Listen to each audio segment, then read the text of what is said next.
Grabe ito si Paps. Isang take lang talaga nakuha niya agad. Walang kahirap-hirap yung ginawa nito. As in binasic lang talaga niya. Wala nang second try. Paano? Masyado niyang ginalingan. Partida yung angkas niya. May sarili pang may sariling galaw. Mahirap nga yung angkas niya kasi medyo nakahiga oh. Tignan niyo yung angkas niya kung paano umangkas. Nakatry na ba kayo nung ganyang klaseng umangkas? Try niyo sumingid sa traffic tapos ganyan yung angkas niyo. Ang bigat nan sa dulo.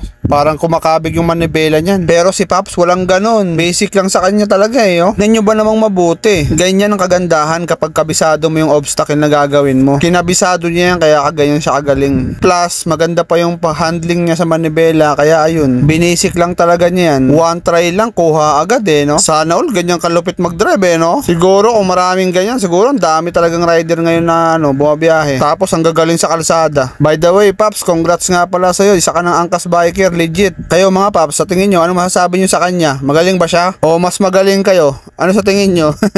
Sasabihin ng iba dito, sigurado, basic lang yan. Tapos yung iba naman, ang comment, tinuturuan lang daw maging kamote yung mga rider kasi singit daw ng singit. Alam nyo mga Paps, ang purpose talaga nito, diyan kasi makikita kung gaano kayo kagaling humawak ng manibela o kung gaano kagaling yung pagbalance ninyo. Diyan din kasi makikita kung baguhan ka pa lang sa pagmumotor. Yung parang hirap na hirap ka magbalance kapag may angkas ka. Ayun lang mga Paps, tandaan nyo to kailangan kabisado nyo lahat yan.